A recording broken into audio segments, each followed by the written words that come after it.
একটা নির্বাচন তার জন্য অত্যন্ত গুরুত্বপূর্ণ একটা ভিত্তি রচনা করে দিতে পারে, কিন্তু নির্বাচন পূর্ববর্তী এবং নির্বাচন পরবর্তী গণতন্ত্রের যাত্রাটাকে শক্তিশালী করার একটা বড় মাধ্যম হচ্ছে গণমাধ্যম। সেজন্য গণমাধ্যমকে যেমন সুরক্ষিত রাখতে হবে, একই সাথে গণমাধ্যমকেও এই ট্রানজিশনের সময়ে শুধু অধিকারের কথা না বলে কর্তব্যের কথাও বলতে হবে, এবং একই সাথে একটা রিফ্লেকশনও করতে হবে যে পত্রিকায় আমি যে কথাটা লিখি মানুষ সে কথাটা বিশ্বাস করে কিনা, টেলিভিশনে আমি যে কথাটা বলি, ইউটিউবে আমি যে কথাটা বলি মানুষ সে কথাটা বিশ্বাস করে কিনা, আমি নিরপেক্ষতার সাথে জাতীয় স্বার্থকে মাথায় রেখে আমার কথাগুলো বলছি কিনা বা লিখছি কিনা।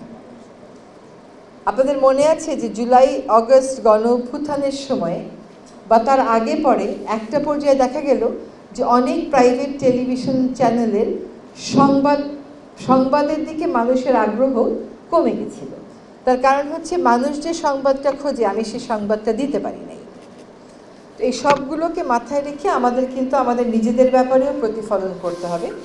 আজকের যে আয়োজনটা, এটাতে আমি অন্য সময় হলে ধীরে সুস্থে চিন্তা করে সিদ্ধান্ত দিতাম, কিন্তু গতকাল ওই যে 2.5 মাসের বিবেচনায় আমি ভাবলাম যে আজকে চলে আসি, তাহলে অন্তত 4টা প্রতিষ্ঠান একটু আমার দেখা হবে।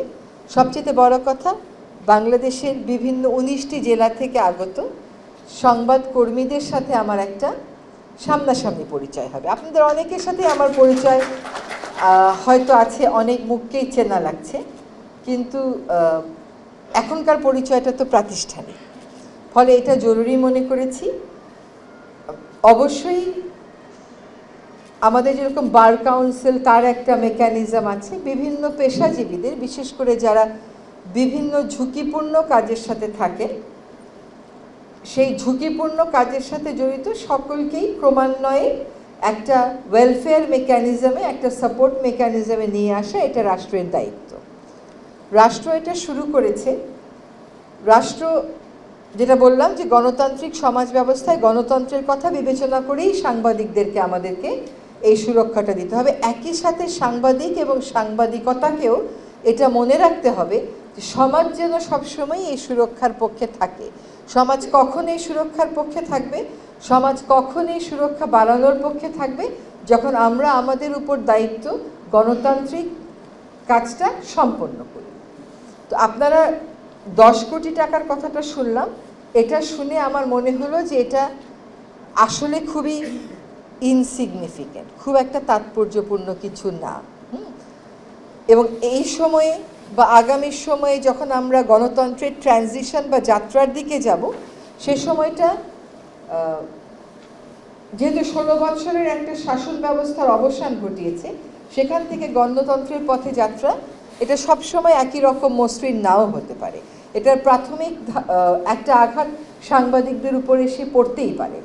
সেটা যদি সাংবাদিকেরা সত্যিকার অর্থেই গণতান্ত্রিক চেতনাটাকে ধারণ করে তাদের কাজ করেন নিরপেক্ষভাবে, সেক্ষেত্রে আমি অবশ্যই অর্থ মন্ত্রণালয়ের সাথে কথা বলবো।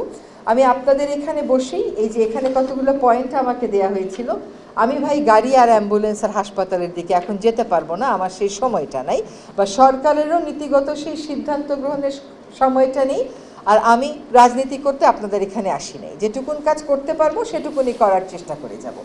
তো আমি এখানে বসেই জানিয়েছি আমার মন্ত্রণালয়কেও এবং অর্থ মন্ত্রণালয়কেও যে 10 কোটি টাকার থেকে 25% কেটে নেওয়া মানে যেটুকুন আছে সেটুকুন থেকে আরও 1/4 চলে যাওয়া। যেটুকুন আছে ওটাই তো আমাদের কম, কাজে এইটুকুন যাতে কেটে নেওয়া না হয় এই বিবেচনাটুকুন যেন তারা করেন, এবং আমি অবশ্যই এটা ফলো আপ করবো।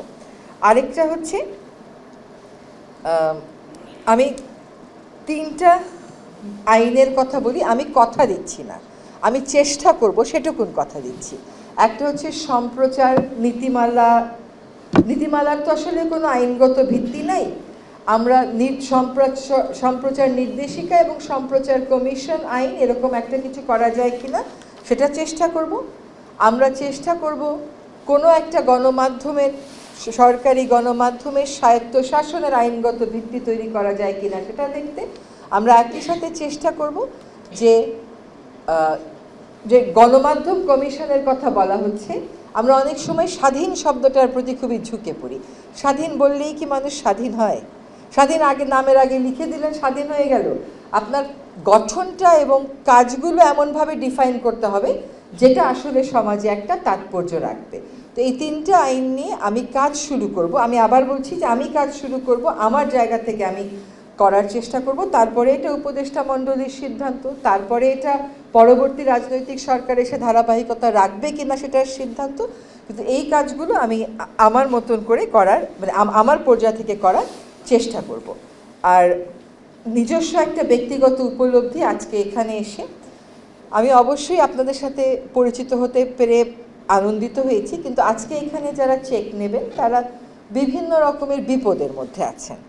তারা খুব, সরকার যে এই সাহায্যটা তাদেরকে করছে, তাদের পাশে দাঁড়িয়েছে, এটা সরকারের গণতান্ত্রিক অঙ্গীকারেরই অংশ। আসলে এমন একটা পেশাজীবীদেরকে প্রোটেকশন দেওয়া যারা গণতন্ত্রের জন্য আমাদের অত্যন্ত ক্রুশাল। কিন্তু আমি মনে করি যে আমি একটু অনুরোধ করব এই ওয়েলফেয়ার ট্রাস্টকে যে আপনারা এই চেকগুলো একটু অ্যাকাউন্টের মাধ্যমে দিয়ে দিলে ওনাদেরও আসার কষ্টটা থাকে না। আর সরকারের যে এই যে একটা দেখানো ব্যাপার, এটা হয়তো অন্য অনেককে কনফিডেন্স দেবে যে আমার সহকর্মী আহত হয়েছেন বা দুর্দশায় আছেন, তিনি সরকার থেকে সহায়তা পাচ্ছেন।